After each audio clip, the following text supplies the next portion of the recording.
What's going on, tubers? I got update number 1 for you guys.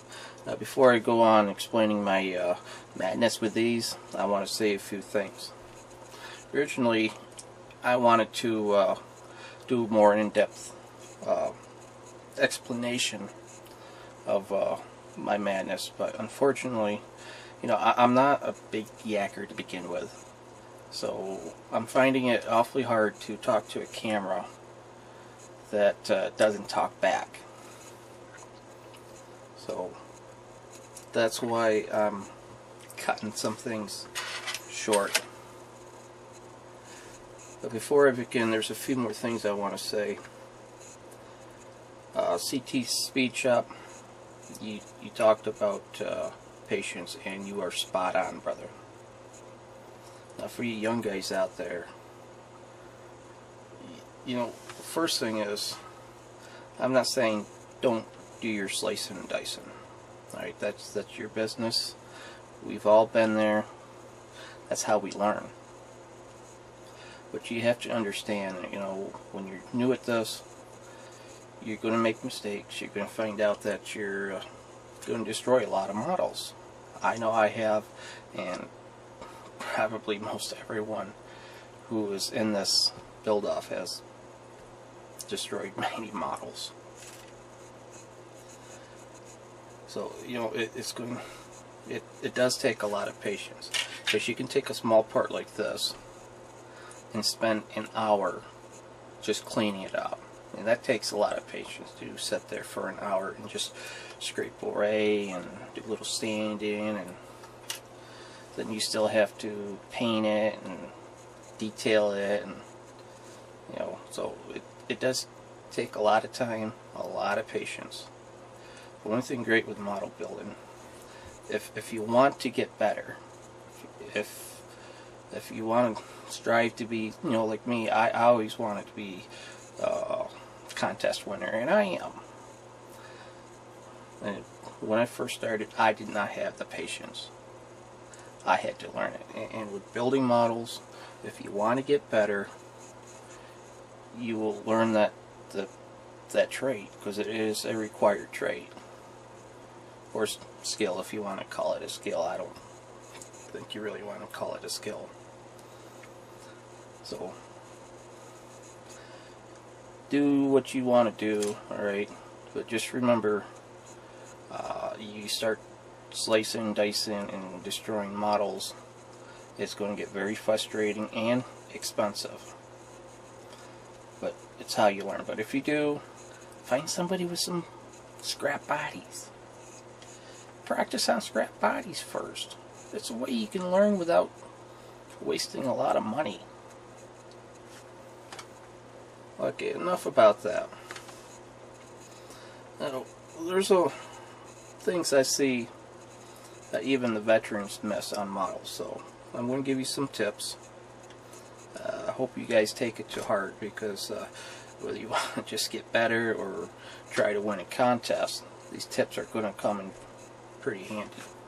One of the biggest things I notice on builders are the seams that are missed that are obvious, like on your motor. You have a big seam right here.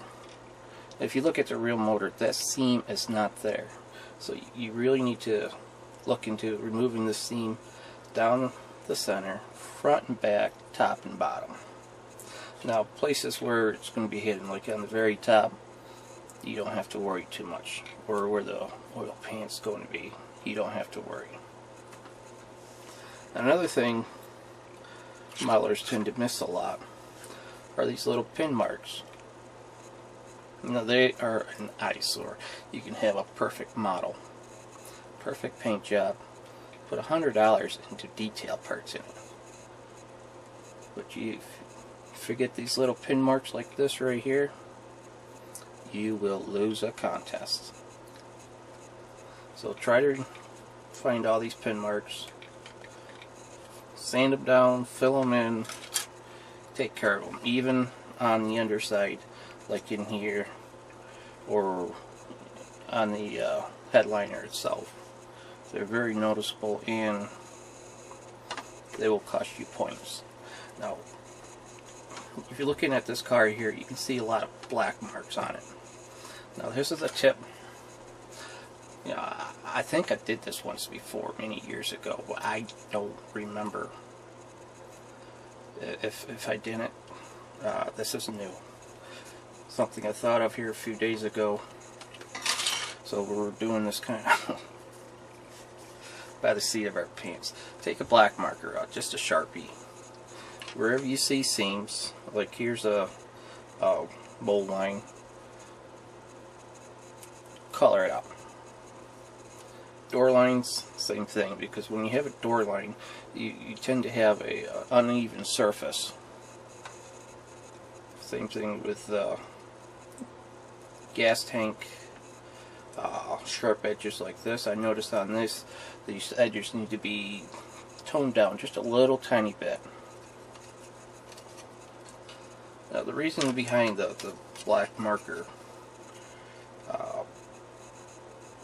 when you sand, okay, you have an uneven edge, and when you sand, you're going to start sanding down, and when this marker is gone, like right here in this area, this was a seam, but as you can see, there's no black marker up here now. I don't know if you can see it on here. I did a little bit right here, and there's still some very sharp line of black marker. That means this is not smooth, so it will need more sanding. That's the concept behind the black marker. So if you want a straight body, these are the areas you really have to look for. Do the seams when you sand it down. Excuse me. When you sand it down and there's no more black marker left, or very faint, then it's ready. Now there's another tip I want to give. When you're sanding something around, what you're going to want to do, you're going to want to cut a piece of sandpaper. You know, a 1/4 inch, 1/2 inch, or even an 1/8 inch. You know, wrap it around your piece like this. You want to kind of have your fingers tight to your piece, and just go around. When you sand around like that, you're going to keep your curvature. You're not going to have flat spots or anything like that. When you're doing body work, even on the frame, now this is not going to be a factory frame, so it's going to be a custom car out of the box, of course, but still the custom options. On a custom car, I would have the frame perfectly smooth. So any mold lines, you know, you're going to want to sand them off, fill it in, try to get it as smooth as you want. And then there's going to be times where you're going to have to go over and fill it in again. The spot putty I use, it's a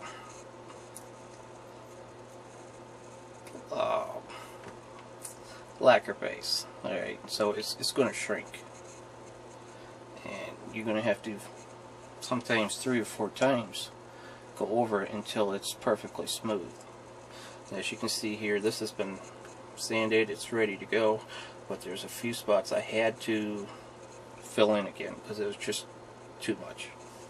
So when you're doing body work, keep in mind it's going to take more than one time to